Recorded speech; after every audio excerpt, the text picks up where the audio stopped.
Eu tenho que fazer tudo. Não sei. A gente já tá ao vivo. Que é bom, porque mas aí fica gravado depois. Tudo que a gente fala aqui, a gente fez aqui, então só o que vai valer é o que as pessoas não já estamos no ar. A gente finge que não. A gente finge que é normal falar, mas a gente pode falar das canecas. A gente vende canecas da casa de vó. Mas ainda mesmo. Patrocínio. Casa de vó. O que é a casa de vó, Guilherme? Casa de vó. Tô brincando. É um projeto destinado ao trabalho com pessoas em situação de rua. Então, essas canecas é uma forma, comprando uma caneca dessa é uma forma de você ajudar no projeto Casa de Vó. E é barato, custa R$35, não é caro. E você acaba ajudando uma galera que a gente ajuda uma outra galera. A gente faz uma vez por mês uma ação concreta que a que a gente faz uma vez por mês, uma festa de aniversário para a galera que está... Ah, mãe, sempre a primeira. E... A gente começou antes, a gente está fazendo uma propaganda da caneca da casa de vó. E aí a gente, às 8 horas que a gente vai começar a falar sobre o livro, mas gostei que a senhora entrou. Mas porque a senhora é bem alvo desse programa nosso, porque sabe por quê? A senhora não lê. Né? Se meu pai, tadinha não, porque ela tem um montão de livro, se meu pai tiver aí com a senhora, ele vai confirmar que é pura preguiça de ler. Então aí agora a senhora vai saber dos livros sem precisar ler. Então a senhora é o nosso foco do programa. Que a gente vai falar hoje sobre o Guardião da Meia-Noite. Mas antes a gente só estava falando das canecas, que essas canecas, o dinheiro delas é para ajudar a gente a continuar ajudando a galera que está em situação de rua, né? Sim. Mas tem outras formas de ajudar, né? Além da comprando caneca, temos as camisetas. Camisetas também, se necessário, tem... Água mole para dura. Pura. E fé não é um sentimento, é certeza. Então, são esses 3 dizeres que são os mesmos dizeres das camisetas. E também a gente aceita doação. Qual doação que a gente aceita? A gente alimento, produtos de higiene pessoal, dinheiro também, ou alimento não vencido. Não sei se vocês lembram, no mês passado a gente falou sobre Memórias de um Quiumba, do José Usher, que é um escritor que também psicografou. E a gente vai falar de um outro livro hoje, que é também de uma psicografia. Foi o primeiro livro psicografado na moda. Esse do Guardião da Meia-Noite, do Saraceni, isso mesmo. E aí a gente está aqui fazendo hora para dar as 8 horas para lotar as pessoas aqui no ao vivo. Eu assisto vários ao vivo e eu fico pensando, nossa, um dia será que a gente vai começar 20, 30, 700, 800? Enquanto isso, tem 1, 2, é legal. De alguma forma, eu sempre aprendi que tem que começar. Não se começa com 20, se começa com 1, 2, 3. É assim que é a vida, né? A pessoa começa isso depois. Eu gosto de gente assim. A minha mãe, oi, estamos aqui. Oi! A gente vai falar sobre o Guardião da Meia-Noite. Se vocês estão aí já, vocês podem pegar num outro aparelho, tablet, etc., ou computador aí perto, o PDF do livro, que chama O Guardião da Meia-Noite. Se for lá no Google, vai lá, O Guardião da Meia-Noite, mais PDF. Você vai ver o livro aí, você vai ter acesso ao livro. Enquanto a gente fala, vocês podem ir lendo. É uma forma de estudar também. É um livro curto, ele tem acho que 150 páginas, mais ou menos, com letras grandes, uma história que é um romance, e é fácil de ler, e tem uma mensagem bacana. O Gui vai mostrar a fotinho de como que é a capa do livro. É só mais que senão a gente vai... Sim. Pode colocar nos comentários, né? Mas aqui eu tenho que procurar aqui. Aí, Guardião da Meia-Noite. Essa é a capa do livro. É só jogar no Google que dá para encontrar fácil. Aí é o PDF. Eu, se fosse autora, não ia ficar muito feliz de que não compraram o livro. Eu, no meu caso, eu emprestei o livro e ó, sumiu. Mas o PDF ajuda agora, nessa hora que a gente vai falar sobre o livro, é bom vocês terem acesso ao livro para poder conversar. E aqui é além da letra. E a gente vai fazer isso agora de 15 em 15 dias. Então, você que está chegando agora, antes da gente começar, que a gente combinou às 20, então a gente vai seguir esse horário que a gente combinou, para não ter surpresa para as outras pessoas, é que a gente é um pouco ansioso e a gente ligou antes. Então, é só reforçar que a gente gosta de indicação. Então, já adiantar que o próximo vai ser Tambores de Angola. E indicaram aqui na página para a gente ler e comentar no dia 29 de maio, a gente vai fazer outro ao vivo. E vai ser junto com o nhoque da Casa de Vó. Então, se você está aqui por São Paulo, você pode comer o nhoque e participar do ao vivo do Além da Letra, falando sobre Tambores Angola. Quem é o autor? Robson Pinheiro. Né?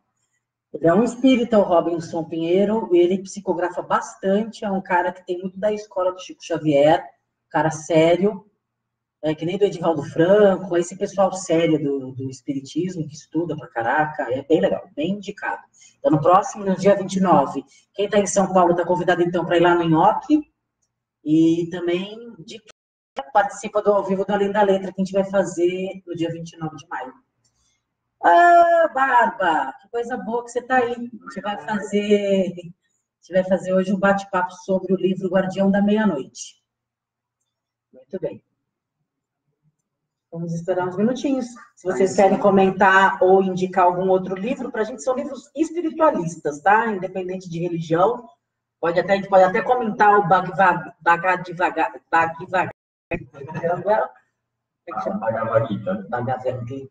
Bhagavad Gita. Ou Alcorão, Bhagavad Gita. Foi difícil para aprender também. Ou Alcorão, ou qualquer outro. Não dá para comentar o Alcorão, porque é a mesma coisa que comentar uma Bíblia. Mas, no mesmo Gita. Mas dá para a gente conversar sobre os conceitos e as nossas opiniões, porque a gente gosta de falar. E é legal falar. Então é isso, olha só, faltam 2 minutos para as 8, a gente pode começar, né? Pode. Vamos começar.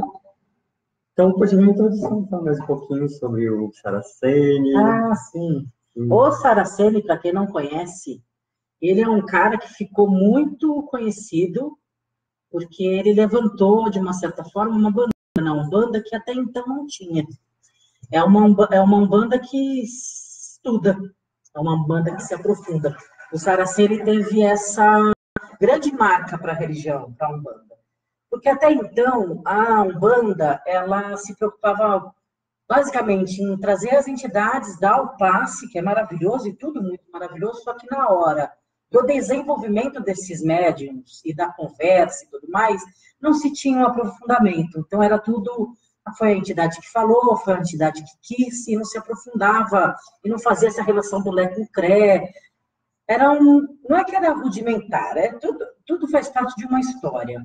Mas o Saraceni, quando ele chega nessa história inteira, ele chega com essa perspectiva do estudo, da importância da doutrina. É legal. Foi uma importância fenomenal, até dos rituais, né, os sacramentos da Umbanda.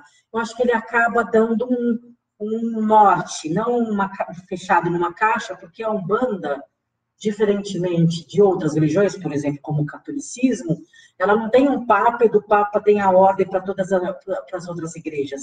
A Umbanda, ela tem uma base que é muito parecida do ritual, que todos fazem, mas como se faz esse ritual, o recheio desse ritual é cada casa que segue a partir da sua linha, da sua construção. E acabei falando bastante, né? Sim. Obrigado. Então, ele trouxe esses livros psicografados, sendo que o primeiro foi o Guardião da Meia-Noite, e que é um livro que fala a história de um Exu. E Exu, que já por excelência todo mundo já tem uma polêmica na cabeça, porque é assim que ensinaram esse eurocentrismo, né? Então, mas fala sobre o Exu. Quer que eu fale sobre o Exu? Porque as pessoas, a gente que é branco, a gente que tem essa história judaico-cristã na nossa veia, ensinaram pra gente que capeta tá no inferno e anjinho tá no céu. Quando portugueses, holandeses e todos que colonizaram esse país chegaram,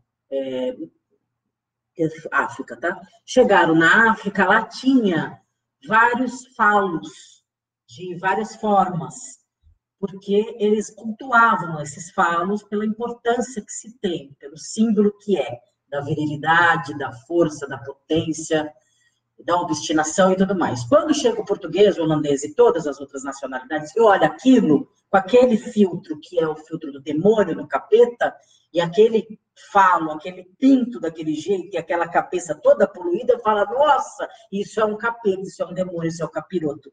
E aí se constrói essa história de que Exu é um capeta. E aí é um problema. Então, para começar, quando ele já faz esse livro, ele já fala sobre Exu, que é o guardião da meia-noite. Vamos começar? Vamos. Então, vou começar a historinha do Guardião da Meia-Noite, e que é uma história que fala sobre um barão. Primeiro vem com a parte dele em vida, que é um barão muito rico, que ele cuidava de transporte de comida do Planalto até o Porto de Santos, e que tinha tudo na vida, e decidiu, falou, o que me falta? Falta casar. Então, decidiu se casar. Então, ele vai para Portugal e se casa com uma filha de outro barão muito forte lá. Rico casa com rico, rico casar com pobre, isso é novo. Sim. Mas essa menina era muito nova, se eu não me engano, tinha 14 anos quando ele se casa com ela, e traz meio uma força, porque ela não queria casar, era uma menina que tinha um desejo de se transformar freira, e ela vem para o Brasil com ele, mas não queria me casar. Não imagina, uma menina de 14 anos, e naquela época tinha esses casamentos arranjados. E aí ela vem e ele tenta ter relações com ela, só que ela fica... A cachorro, tá querendo participar. Vem cá. Vem contar a historinha. Ixi, a guardiã da meia-noite chegou. Guardiã. Essa é a Mafalda. Consegue falar com ela aí? Consigo. Então, ele tenta ter relações com ela e ela meio que foge dele. E até chegar ao Brasil. Chegando aqui, ele fica... Quero, consumar o casamento. E quando eles têm relação, ela não sangra. E aí, isso com os conceitos da época, que ele achava que tirar a virgindade de alguém, e ele achava que para ele estava casando com uma virgem, como ela não sujou o lençol, ele ficou muito furioso, achando que ela não era mais virgem. Como eu casei com uma mulher que não é mais virgem, e isso para ele era uma desonra, né? Então, foi uma ferida no ego dele. E ele fica muito furioso e quer se vingar dela, porque ela feriu o ego. Porque tinha essa história, não sei se vocês lembram, né? Até hoje, essa história toda de feminicídio, o homem pensa que é dono da mulher, né? Sim. Ai, cansativo. E tinha esses valores, que a mulher tinha que ser virgem, blá, blá, blá. Sim. Então, ele arma meio que uma vingança para ela. E é também uma forma dele se separar dela sem que ele saísse por baixo ou humilhado, deles falaram, você casou com uma mulher que não é mais virgem. Então, ele combina com um escravo dele, um negro escravo, que ele iria sair com os amigos e esse negro deveria deitar com ela enquanto ela dormia, para que quando ele chegasse, ele desse o flagrante. Deitar é transar, porque ele está nessa época.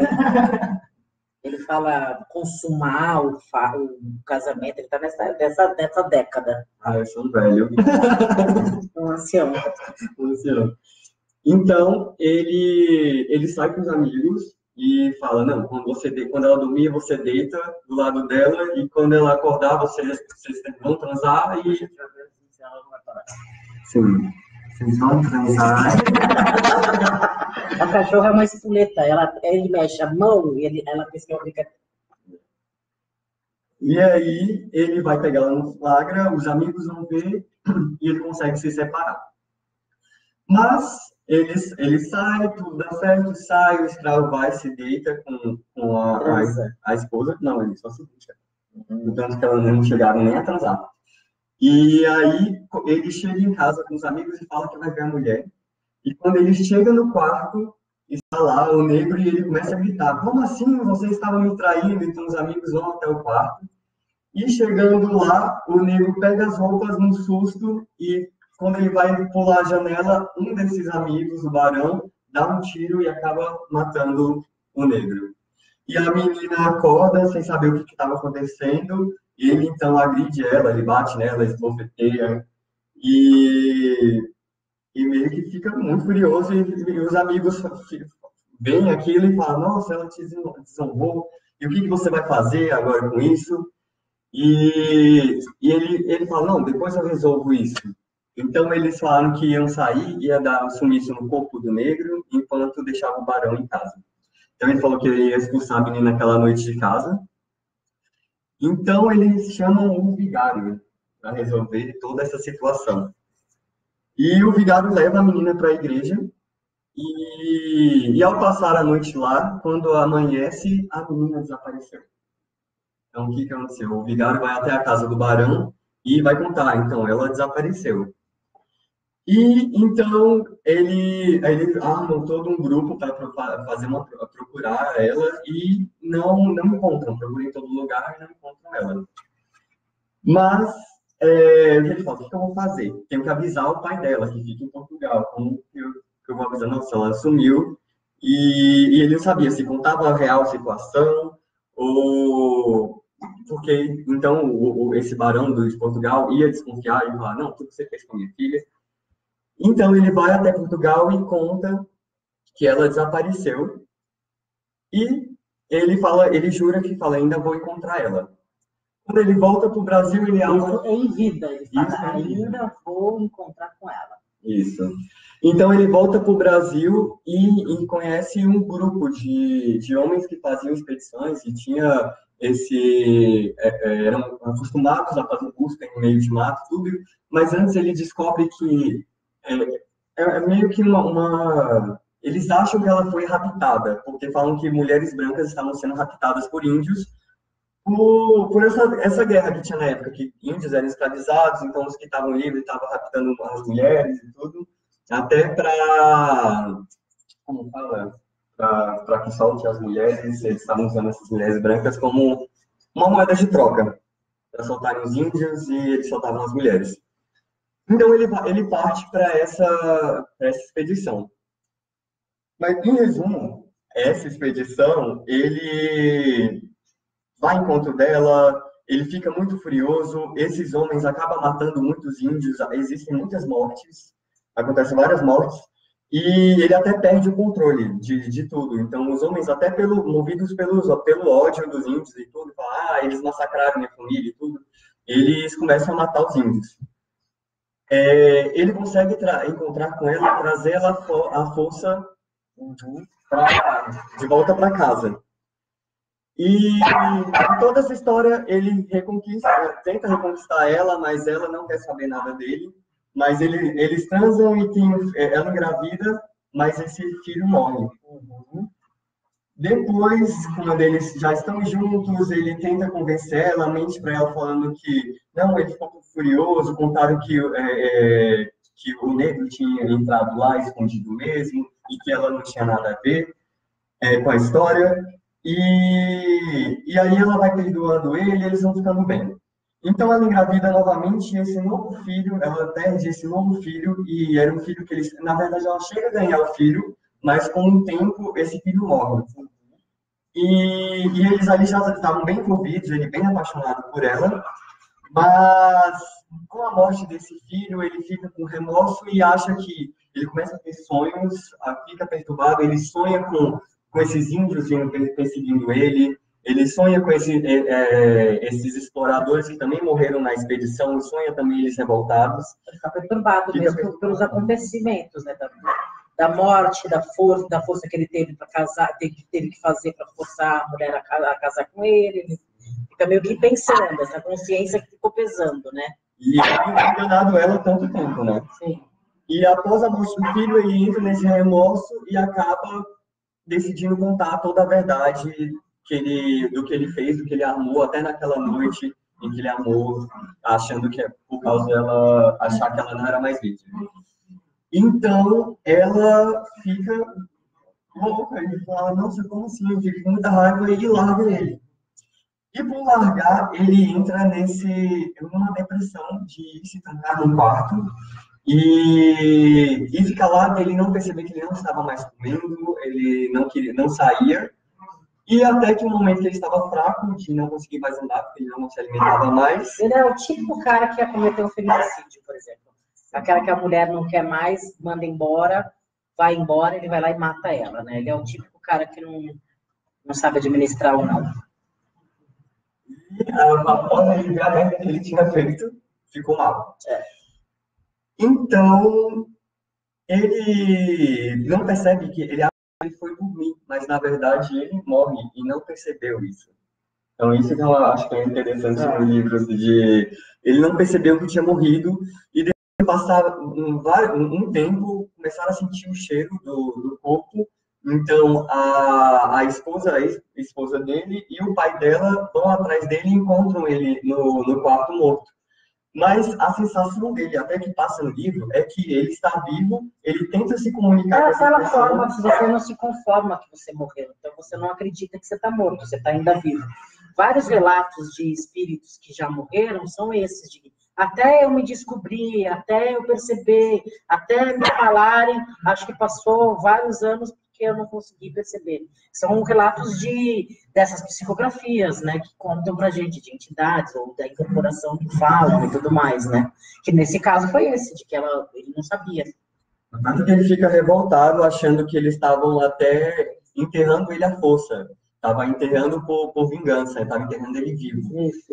Ele já estava morto. Ele já estava morto, mas a sensação dele ali era de que ele estava até sentindo, até a sensação física. Isso é um estudo para a gente pensar. Será que quando a gente na vida é um pouco desse jeito, cheio de mágoa, utiliza muito da força, do poder, da subjugação, da sacanagem mesmo, de puxar o tapete, será que a morte é mais difícil de entender do que a pessoa que é mais vinculada ao comunitário, ao outro, ao pensamento mais inclusivo?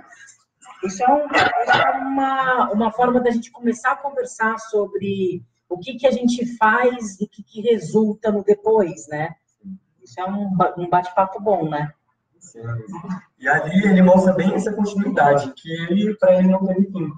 Enquanto para os outros tiveram, para ele não teve fim, no tanto que ele fica nessa revolta.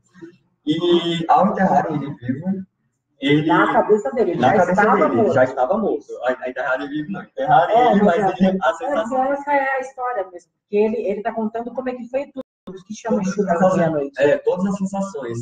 Então, ele ali, nessa experiência dentro do caixão, já tinha se passado dias, mas para ele ia sentindo até os vermes comendo ele, ou ratos entrando dentro do caixão e corroendo ele. Então, ele disse que tinha sensação, até o momento que ele clama a todos os deuses e a tudo que ele conhecia para que tirassem ele dali.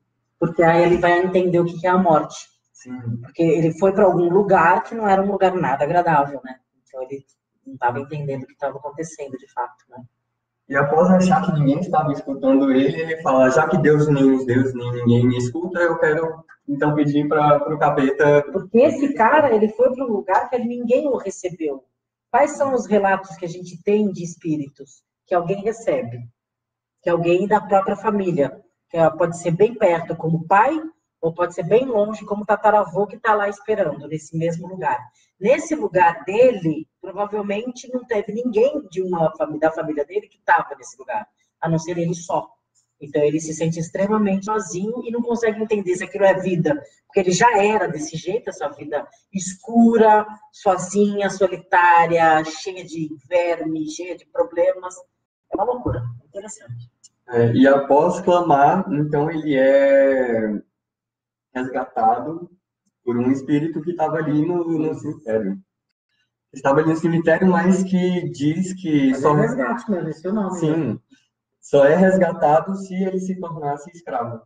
Então tinha essa contrapartida. Você já imaginou, eu, barão, cheio de dinheiro, cheio de poder, escravo... sempre mandei, como alguém vai mandar em mim. Tanto que ele fica revoltado, diz que eu que vou ser escravo, eu não. Até morrer o ego, acho que vai em várias gerações. Sim. É melhor a gente matar esse ego aqui, viu?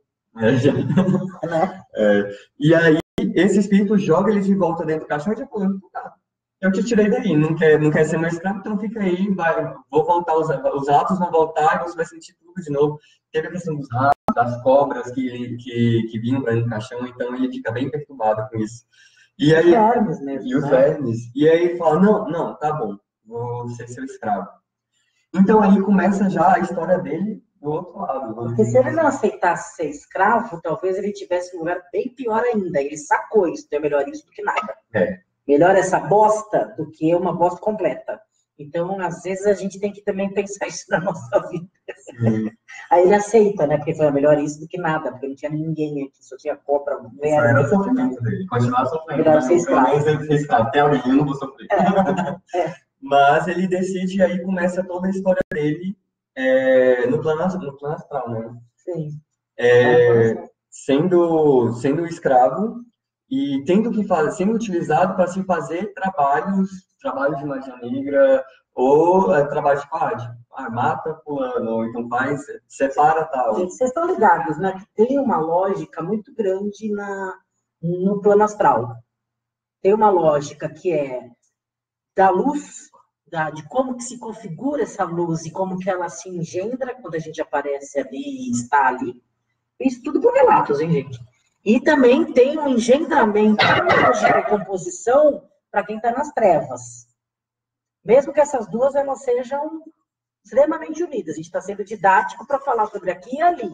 Ele foi diretão ali para o buraco do tatu, porque é ali mesmo que ele estava, na própria vida dele, não teve nenhuma diferença. Seria esquisito que um cara tão uma égua, ele ia aparecer ali belezinha num lugar bacana, cheio de flores, vamos ajudar os outros, né? Então ele aparece nesse lugar porque é assim que foi o resgate. O resgate dele foi a partir de um lugar escuro e que tem várias normas, extremamente disciplinado. Quando se fala de Exu ou de Chá, a gente fala de disciplina.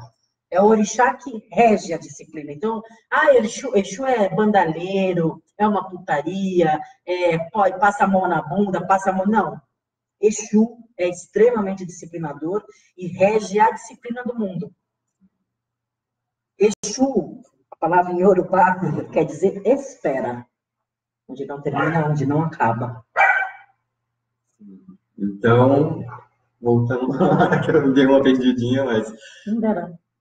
Voltando a ele no plano astral. No plano astral, que aí ele vira escravo. Sim, ele vira escravo. Foi chamado para... Você estava falando que ele foi chamado para fazer magia negra, que é uma bosta a gente falar magia negra, tá? Mas não magia não é negra. Magia é magia. Magia. Negra é por quê, né? Porque somos racistas, né? É verdade. É magia. Então, ele é designado para vários trabalhos, mas sob ordem desse comandante dele, dessa pessoa pela qual ele é escravo. Sim. Mas ele começa a fazer trabalhos e começa a ter sucessos em entender. O cara era babado, né? E atender o funcionamento de como funcionava esse lado escuro. Ele era muito perspicaz, ele olhava e percebia como que comandava ali, né? Sim, então era demais. Ele começou a trazer aquilo de eu entendo, agora eu começo a ser respeitado, começo a me entender, começo a saber quem eu sou. Ele já tinha essa lógica, ele já sacava isso. Para ele era muito comum, da própria vida. Ele chegou ali também, ele só foi exercitando o que ele já sabia. Eu já veio com ele essa liderança. Já veio com ele. E então ele começa a ser conhecido como o guardião da meia-noite, porque... Depois de um tempinho, ele já estava nesse...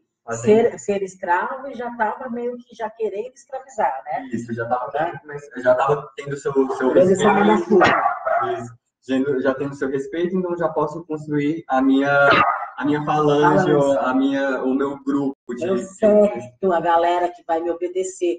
Porque nesses lugares, nas trevas, vamos dizer assim, fica mais escuro, fica mais gostoso se eu mando. Não se eu sou mandado. Então, sempre tem alguém que manda. Mesmo que eu vá mandar nas cobras. Tem. Cara, a Mafalda se apaixonou pelo Guilherme. Ela me ama. Meu Deus. Então, vamos voltar. Mafalda, tira a mão. Tira a mão, menino. Sai, Mafalda, do dia da manhã. Tchau. Então, após muito tempo fazendo os trabalhos, E também, ali, ele já começa... Ela quer não quer, ela quer... Ela não está gostando do livro, ela quer um livro mais leve. A gente pode ler, sabe um aqui que a gente pode ler que dê ideia? Os Cães Merecem o Céu. A gente faz Passe em Bichos, que é bem interessante, é no terceiro sábado do mês, né? No último sábado. No último sábado do mês. E a gente pode falar sobre essa vivência e essa filosofia, vamos dizer, mas o que é um conceito. E que muita gente tem escrito livros, tem uns bem antigos falando sobre os animais depois que morrem. Podemos falar sobre isso. Vocês podem escrever aqui, vocês estão todo mundo quietinho, eu sei que vocês estão por aqui. Ah lá, já preparei a pipoca. Ah, bastante gente está aqui, gente. Sejam muito bem-vindos. A gente não para de falar e a gente estava aqui sem ver vocês, mas sabendo que estavam entrando, porque a gente fica feliz. E às vezes nem contabiliza, né? Ou sai, entra. Mas a gente quer agradecer, só para dar um... Eu atrapalho, Guilherme. Só para agradecer que vocês estão aqui. A Vanessa falando que preparou a pipoca. A Mafalda é famosa. E a gente está lendo esse livro para vocês, estamos comentando esse livro para vocês do Guardião da Meia-Noite, que é uma história que vale a pena ler. A gente está fazendo esse canal não para você deixar de ler, é para te incentivar a ler e poder comentar mais, tá? Então, essa é a história de um Exu que conta como que ele foi se ambientando a essas trevas. E o que ele já era antes na vida, que boa vista, que nem diria minha avó, não era. Aí ele vai crescendo nessa história de mandar, vai sendo mandado menos, ele vai conseguindo mais um grupo para mandar mesmo, né? Falando dele. E outra, que ele, ali nas trevas, ele começa a sentir o remorso do que ele tinha feito em vida. Então ele começa a entender que ele conseguia tirar almas do umbral e encaminhar elas. Então, e aquilo fazia sentido para ele, né? Fazia sentido e até era como se ele estivesse pagando a dívida dele, do que ele fez, e principalmente com mulheres. Então, aquele remorso que ele sentia pelo que ele fez com a esposa, ele começava a tirar esses espíritos, essas mulheres do umbral e encaminhar elas. Porque a consciência nele. De falar, puta, eu fiz umas cagadas enormes. E uma forma de equiparar isso era no próprio umbral tentar resgatar algumas pessoas como ele foi resgatado. Então, é para ele seguir essa roda, né? Mas até ele perceber, isso demora anos, não é os nossos anos, né? É outro tempo, né? E até... É bem lembrado, isso é bem legal. O legal do livro também é que ele fala sobre esse funcionamento do umbral e até o que é um umbral, que muita gente acha que é um local. É um espaço físico. É um espaço físico. Fui para o umbral, é como se fosse um local em que todo mundo... Abre a porta, umbral. E ali eles explicam que o umbral é como se fosse uma faixa vibratória, onde você vai e ali é como se fosse, ele até explica como se fosse um sonho. Então, não é um pesadelo. Qual é o seu pesadelo? Então, seria um umbral, um para cada um. E quando a gente fala de faixa vibratória, a gente também pode ter dentro da gente umbral. Sim. Quando a gente está com aquele mau humor, que é um mau humor que a gente está ranzinza, que tudo a gente está reclamando, pode crer que alguma coisa boa não tá legal psiquicamente, não só, mas espiritualmente tem gente perto. E gente que atazana. E aí a gente também fica atazanando e fica nessa energia. Por isso que quando está com muito mau humor, você está num espaço físico, sai desse espaço, tenta ir para o céu, assim, não voando, olhar para o céu um pouco e desanuviar aonde você está. Porque quando você está muito... A não ser que você seja assim 100% do tempo, acho difícil. Essa vibração. Sim, o umbral está dentro da gente também, é uma faixa vibratória mesmo, é isso aí. É de entrar quando você alimenta e fica nessa vibração, você entra nessa vibração do umbral. E quando você morre, essa faixa vibratória, você está em outra energia, você não tem mais corpo, né? Você não tem mais vontade de comer, você não tem mais esse apego material de usar camiseta, essas coisas, você está em outra. O que fica é a sensação, então é a sensação do baixo astral ou do alto astral e tudo mais, né? Isso que chama baixo astral, você fica matando búzio, querendo que outro se ferre, puxando tapete, isso fica uma onda. Quantas vezes você não conheceu uma pessoa que é assim? Que você fala, nossa, que caneca bonita, mas essa caneca tá com defeito aqui. Sempre vê um problema em alguma coisa. Isso é uma faixa vibratória. E então ele entende todo esse funcionamento e vai participando até dessas assembleias ou organizações dentro do astral ali, e acessando até livros para entender como é que tudo funciona, até para ele crescer. Ele vai crescendo, fazendo seus trabalhos, e então ali chega um momento do livro em que cruzam duas histórias, que é a história do Guardião da Estrela Guia, da Estrela da Guia. Que depois foi o segundo livro dele, né? Sim, que vale muito a pena ler também, que é uma trilogia. Que é psicografado também. Psicografado, e nesse livro... Pela mesma entidade, desculpa, Pai Benedito de Aruanda. E aí, tanto no livro do Guardião quanto na Estrela Guia, essa história... Guardião da Estrela Guia. Estrela Guia, né? Isso. E aí essas histórias, elas se cruzam. Um trabalha no baixo astral, outro no alto astral. E eles trabalham juntos. E é engraçado que eu li primeiro o Guardião da Estrela Guia, e depois do Guardião da Meia-Noite, eu achava que o Guardião da Estrela Guia tinha sido o primeiro. Não é? Psicografado. Mas ali, quando essa história ela encruza, por quê? O Guardião da Estrela Guia, que trabalhava no alto astral, ele conhece a história do Guardião da Meia-Noite, quer conhecer até para utilizar desses trabalhos, o que ele fazia, desses resgates e tudo, para trabalhos específicos, que é, por exemplo, um dos exemplos é a história de um curandeiro, de uma pessoa que fazia cura e não cobrava nada, um benzendeiro, e que estava sendo obsediado, que não queria que ele mais... Porque ele tinha curado uma pessoa, como se ele tivesse curado a pessoa, e quem no astral não queria que essa pessoa fosse curada, ficou curiosa e estava atacando esse curandeiro, esse benzedor. E então, um dos trabalhos do Guardião da Meia-Noite para o Guardião da Estrela da Guia foi isso, era justamente isso, era proteger a casa desse senhor.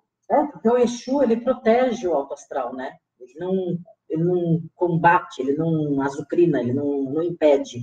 Agora, assim, que uma galera toda, esses obsessores e tudo mais, eles querem que apague a sua luz. Sim. O tempo inteiro, o trabalho deles é esse. E aí, o interessante é que ele mesmo nas trevas, ele começa a ter essa visão de trevas e luz. Enquanto ele achava que eram coisas separadas, ele começa a entender que não faz parte da mesma coisa. Eles trabalham juntos. Ele até diz que ele achava que guiava a vida, mas não, na real ele era guiado. Então, é fácil para vocês entenderem isso, que trevas e luz é a mesma coisa? Para mim foi um processo, ainda é esse processo de entender. A gente tem essa visão de tudo separa, né? Essa visão maniqueísta de bem e mal. Mas quando a gente fala dos nossos defeitos, a gente não é tão bonzinho assim, né, gente? A gente não é, ai, que fofa, que você é. Não somos. A gente tem o que Jung estudou bastante, que vale muito a pena estudar esse conceito, que são as sombras, as nossas sombras. Eu tirei uma foto, até vou pôr na internet daqui a pouco, eu tirei a foto da minha sombra. Eu acho que a gente precisa conhecer quem somos nós também a partir das nossas sombras. Aquilo que a gente não é tão fofo. Todo mundo sabe, e cada um sabe o que a gente não é tão fofo. Aqueles pensamentos, a gente fala que eu quero que o outro se ferre, eu quero que isso se exploda, eu não quero que ela tenha aquilo porque eu não consegui ter, e etc. Isso é ser humano. A partir disso, a gente começa a perceber o que são as trevas também. Uma outra dimensão. E as nossas trevas e entender que isso faz parte do mundo. Sim, super faz. E entender isso, não renegar, mas procurar entender. Isso aí. As suas sombras. É isso aí. E aí, nessa história, ele vai indo e vai conquistando e vai vendo que isso também faz melhor para ele, fazendo um resgate ou levando uma pessoa para um outro lugar melhor, né? E assim ele segue um tempo, né? E assim ele segue um tempo até ver que ele seria capaz de trabalhar para o alto astral, mesmo vivendo nas trevas. Uhum. E ali, durante a história também, ele descobre que a ex-mulher dele agora trabalha com o alto astral, como uma freira. Que ela queria ser em vida, lembram? Isso, que ela queria ser, e ela se tornou, e agora ela trabalhava também com essa parte do resgate e tudo. Mas no alto astral, né? Mas no alto astral, e ali ele tem a oportunidade de encontrar com ela. Mas como ele está com uma fisionomia totalmente de caveira, deformada, ela não identifica ele. A gente fica assim, né, gente? Dependendo do plano que vamos, não tem braço, tem nariz, às vezes não tem cabeça, tem uma forma assim. Porque tá totalmente deformado, né? E eu não sei se ele não entende ou se ele não era permitido a ele mudar essa aparência. Porque depois é permitido a ele mudar, no tanto que ele diz que não quer, ele quer continuar com a caveira porque ele não tinha orgulho do que ele tinha feito enquanto vida, então ele preferia parecer uma caveira. E então ali ele cumpre vários trabalhos junto do Guardião da Estrela da Guia e conhece também outros guardiões que trabalham no baixo astral para o alto astral. Isso mesmo. E é isso. Essa é a história do Guardião da Meia-Noite, que ele acaba encontrando naquele lugar uma forma de ser um pouco melhor, mas ele não sai daquilo não, ele fica naquela faixa vibratória, mas ele ganha posto, ganha patente, vamos dizer assim, ganha reconhecimento, e ele não fica ali ele fica um cara reconhecido e que ele acha que precisa trabalhar com a luz estando lá, que isso muitos Exus trabalham mesmo. Tem uma entrevista interessante do Saraceni que ele falou, que eu anotei aqui, que eu acho que seria legal. O Saraceni, para quem chegou depois, é o escritor, foi pai de santo, ele que foi um cara primordial, importantíssimo para a religião de Umbanda, porque ele acaba colocando um norte de estudo que antes não havia na religião, e aí ele fez vários cursos e tudo mais, e tem uma galera que está seguindo essa linhagem de fazer cursos e tudo mais, que muita gente se discute, porque é uma religião de tradição oral, e por que se passa segredos, heróis, etc., através de cursos, mas isso aí é um outro assunto. Independente disso, eu acho que é importante falar do Saraceni, que foi o primeiro cara que começa a colocar esses conceitos na cabeça dos umbandistas, que é importante estudar, e pelo fato dele ser o primeiro cara que psicografou na Umbanda. Normalmente, psicografia tinha um foco da religião espírita. Na Umbanda não se existia, né? Não tinha essa psicografia. Então, ele foi o primeiro. O mês passado, a gente falou de uma outra psicografia, que é do José Usher. Ele tem 33 anos e já começou a psicografar, então já tem uma escola que está vendo. Quando uma pessoa faz isso e está numa comunidade, num grupo, se abre um portal. Então, quem está conseguindo fazer essa adaptação e esse conhecimento está tendo essa possibilidade, porque ele abriu essa porta. Isso é interessante. É a possibilidade de você conhecer a história das entidades através do livro. Então, e não só das entidades, mas entender o astral, o alto, o baixo astral, e quantas outras coisas. Até assuntos mais complexos dentro da religião se entende a partir dessas histórias das entidades. Sem dúvida. A melhor forma de conhecer é sabendo pelas entidades, porque eles contam histórias de que eles viveram e eles têm esse conhecimento. Né? Só tem que acreditar que eles têm esse conhecimento, senão a gente não acaba não entrando nessa história toda. Então, quem são os guardiões? É bem legal a gente poder falar, e eu vou responder a partir da resposta do Saraceni numa entrevista dele, que aí eu acho muito mais fidedigno, porque é dele mesmo. Ele fala que aplica a muitas funções essa palavra guardião. Eles trazem uma grande evolução ou longo período nesse planeta e são dotados de segredos íntimos e colocados em ação. Podem fazer obras ou grandes desgraças. Então, por isso, depende da faixa vibratória que você atua. O Guardião da Meia-Noite, por exemplo, ele pode fazer grandes desgraças e sacanagens e tudo mais. E você pode ser o Guardião da Estrela Guia, você pode fazer muito mais para o planeta ficar mais harmônico e tudo mais, né? Isso que é interessante. Que é isso que ele fala, que é tanto de esquerda quanto de direita, que a Estrela Guia... A gente pode ler aqui também, né, Estrela Guia. Mas é que cada um, tanto o Guardião da Meia-Noite quanto o Guardião da Estrela da Guia, cada um tem sua função. Sim. E todas servem para evolução, porque ele fala que está todo mundo evoluindo, tudo tá crescendo. Uns estão crescendo, outros estão decrescendo, mas todo mundo está evoluindo. O Exu em si, a força dele, ele é neutro. Depende do que você invoca. Então, assim, você vai rezar. Então, essa que é a grande sacada. Reza só acontece se você rezar. Então, se eu peço alguma coisa para alguém, a minha intenção é que vai agir nessa reza. Então, se eu vou rezar para Exu, para que a morte aconteça, para que a desgraça impere, para que tudo se vire, eu estou invocando essa força neutra, vamos dizer, para que ela se transforme nessa intenção. Então, quando a gente fala por si só a coisa acontece? Não. Você tem a ver com a reza. Tudo que a gente pede, a gente almeja a partir desse sentido que a gente dá. Isso é importante de dizer. Então, você tem a ver com isso. Mas hoje também, principalmente o guardião da meia-noite, ele trabalhava para a lei do karma. Então, por mais que você deseje... Então, é que a lei do karma é uma coisa que a gente precisa.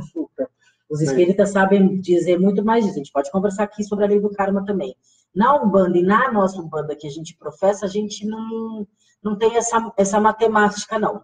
Mas é uma coisa que a gente pode estudar, já que a gente se propôs a ser além da letra e discutir sobre espiritualidade geral, a gente pode conversar e ler sobre essas histórias juntos também, né? Isso pode ser legal também. Então, aí ele estava falando sobre isso, ele falou várias coisas. Mas o que você mais tem para dizer? Ah, muito bem. É porque até o final do livro, o que é interessante é mostrar também todas essas conexões que se tem vida, que se tem morte, como todo mundo está se ajudando no crescimento um do outro. Uhum. E isso sempre se reconecta, então os caminhos tá tudo conectado. Porque fala que há muitos anos o médium e escritor Rubens Saraceni recebeu um pedido dos mestres da luz, guias de lei de Umbanda, no qual solicitavam que as informações por eles transmitidas não fosse apenas para seu bel prazer, e sim para que, por meio dele, o conhecimento se multiplicasse. Assim que ele diz, por isso que ele acho que tem uns 35 livros, não sei quantos psicografados, ele tem uma obra grande mesmo, sabe? Vale a pena googlar sobre Rubens Saraceni e ver lá a obra dele inteira. Tem livros bem um pouco até específicos demais, mas se vocês quiserem conhecer, tem até um Comino, Alexandre Comino, que é o discípulo dele, que hoje é um grande pai de santo. Eu tive a possibilidade de fazer um curso com ele, é um cara que estuda bastante também, ele é bem discípulo dele mesmo. Ele acaba fazendo um guia de como que você pode conhecer a obra do Saraceni. No Google também, se você for lá, Saraceni, Comino, como ler, acho que ele dá umas orientações, sabe? Isso pode ser legal. Para conhecer a obra dele como um todo, pode ser interessante, né? E quem ficou até agora, a gente fala que o próximo livro vai ser Tambores de Angola. Isso, do autor? Do autor Robson Pinheiro, que é um espírita. Então, se você já quiser se preparar para o próximo, vai ser no dia 29 de maio, que é uma quarta-feira também, daqui 15 dias. Agora o nosso papo vai ser de 15 em 15. E aí, se você quiser colocar algum comentário aqui, Luciana, estou adorando, que legal que você está aqui, Lu. Muito bacana. É bom para a gente bater papo, né? Esse Guardião da Meia-Noite, quem já está na religião, quem já tem uma espiritualidade mais assim, próxima e que já lê, que estuda, o Guardião da Meia-Noite é basicão, assim, vale super a pena ler. Mesmo que a gente já tenha falado história, não fica como spoiler, porque lá tem muito mais coisa, e a gente acaba refletindo um montão de coisa, e desmistifica um pouco essa história do inferno, do céu, né, de Exu, acaba humanizando, de uma certa forma, dando voz a uma pessoa que caiu no baixo astral, e o que é ali? Que apito toca lá? Que eu acho que é uma coisa interessante para a gente poder se aproximar. Acho que é legal por isso. Então é isso. Que bom que vocês ficaram aqui. Obrigadão por ter assistido. E agora vai ser de 15 em 15 dias. Agora vai ser de 15 em 15 dias. E a gente vai ser, novamente, Tambores da Angola. Quem estiver em São Paulo está convidado a conhecer e comer com a gente o nosso nhoque, que é o nhoque da Casa de Vó, que é uma forma também da gente conhecer pessoas. A gente gosta muito dessa história do nhoque da fortuna, porque a gente gosta de fazer coisas de tradição.